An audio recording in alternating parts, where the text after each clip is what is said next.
On va s'intéresser aujourd'hui à une approche vraiment unique de la paix financière. Une approche qui nous vient d'un certain Charles, un caféiculteur. Et son histoire, vous allez voir, elle nous montre que la meilleure stratégie financière, c'est parfois tout simplement la patience. C'est un chiffre assez fou quand on y pense. En moyenne, une famille en France consacre jusqu'à 25% de ses revenus juste à payer des intérêts. Oui, un quart de l'argent qui rentre repart direct chez les banques, avant même de payer le loyer ou les courses. Alors forcément, la question se pose. Imaginez un peu tout ce qu'on pourrait faire si cet argent restait sur le compte en banque chaque mois, au lieu de s'envoler pour financer des crédits. Allez, rentrons dans le vif du sujet. Tout part de l'histoire de ce fameux Charles. Son parcours financier, en fait, il a été complètement façonné par ce qu'il a vu dans son enfance, l'anxiété de son père, écrasé par les dettes. Charles, il se souvient très bien de son père, Ernest, qui ne trouvait plus le sommeil à cause d'un prêt pour un tracteur. Il disait « Mon corps est là, à la maison, mais mon esprit, lui, il est toujours en train de courir après les intérêts. » C'est ce souvenir, cette image, qui va devenir le véritable moteur de toutes ses décisions plus tard. Et on voit bien comment sa résolution s'est forgée, petit à petit. À 13 ans, il apprend à trier le café. À 15, son père lui parle des pressions de la banque. Et à 17, il le voit prendre un autre prêt, à un taux énorme, après une mauvaise récolte. Bref, chaque étape a cimenté sa décision. Il fallait trouver une autre voie, un moyen d'échapper à ce piège. Et puis, il y a eu un moment clé, le déclic. Il était sur le point de s'acheter une moto, à crédit bien sûr. Et là, son grand-père lui a dit cette phrase. Signer avec la banque, c'est écrire des promesses avec de l'encre empruntée. Si la pluie efface l'encre, tu devras quand même tenir ta promesse. Ça l'a stoppé net. Il a renoncé à l'achat, et ces mots, ils sont restés gravés. Alors concrètement, comment il a fait ? Eh bien, il a mis au point une méthode. Toute simple, mais vraiment puissante. C'est son alternative à la dette. Il a appelé ça le système des 4 enveloppes. Le principe est simple, chaque euro qui rentrait était, méticuleusement réparti dans ces 4 catégories. C'était un peu comme si chaque enveloppe était un garde du corps pour le protéger contre les dépenses inutiles. Pour que ce soit bien clair, voilà un exemple. Disons qu'il gagnait 1 000 euros. Eh bien, 500 partaient direct pour la nourriture et la maison.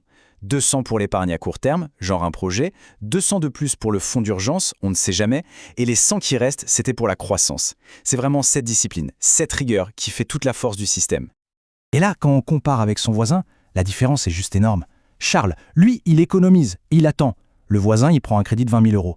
Bilan des courses, Charles paye 0 € d'intérêt, le voisin, près de 10 000. À la fin, Charles possède son bien. Point. L'autre, il a payé 50% plus cher et il est toujours coincé avec sa dette. Et ça vient d'une règle toute simple, mais tellement profonde qu'il s'est fixé. D'abord, on investit dans des actifs, c'est-à-dire ce qui rapporte de l'argent, et seulement après, on achète des passifs, ce qui coûte de l'argent. Une vache, par exemple, c'est un actif. Elle donne du lait, des veaux, elle génère de la valeur. Une télé, c'est un passif. Ça coûte de l'argent et sa valeur chute dès qu'on la sort du carton. C'est vraiment un changement de mentalité. On construit d'abord ce qui nous nourrit, avant de s'offrir ce qui nous distrait. Bon, tout ça c'est bien beau, mais est-ce que ça tire la route quand ça secoue vraiment ? C'est l'heure de l'épreuve du feu pour le système de Charles. Et la réponse est un grand oui. D'abord une sécheresse terrible. Juste après, le prix du café qui s'effondre de 40%. La catastrophe. Pendant que les banques proposaient des prêts d'urgence à des taux exorbitants, qu'est-ce qu'a fait Charles ? Il a utilisé son fonds d'urgence, il a diversifié, en plantant des haricots, des bananes. Résultat, il a traversé la tempête sans emprunter un sou, alors que beaucoup de ses voisins, eux, perdaient leurs terres. Et c'est là qu'on arrive à la récompense ultime de toute cette discipline, ce qu'il appelle la tranquillité. Parce que pour Charles, la vraie richesse, elle n'est pas sur un compte en banque. C'est un état d'esprit. C'est pouvoir regarder les étoiles le soir, sans avoir une seule facture en tête qui vient gâcher le spectacle. C'est avoir l'esprit libre du stress de la dette. Et ça n'a pas de prix.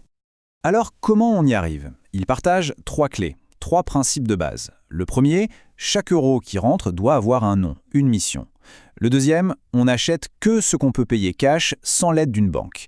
Et le troisième, on l'a vu, on investit d'abord dans les actifs, ce qui rapporte, avant de dépenser dans les passifs, ce qui coûte. Toute sa philosophie, au fond, elle tient dans cette phrase qui est juste parfaite. Les intérêts sont une taxe supplémentaire que l'on paie pour ne pas avoir de patience. Et toute cette histoire, finalement, elle nous laisse avec une question. Une seule, mais elle est essentielle. La question, c'est celle-ci. Est-ce que ça vaut vraiment le coup d'hypothéquer sa propre tranquillité d'esprit juste pour avoir quelque chose 6 mois plus tôt ? C'est une question qui mérite qu'on y réfléchisse un peu par rapport à nos propres choix.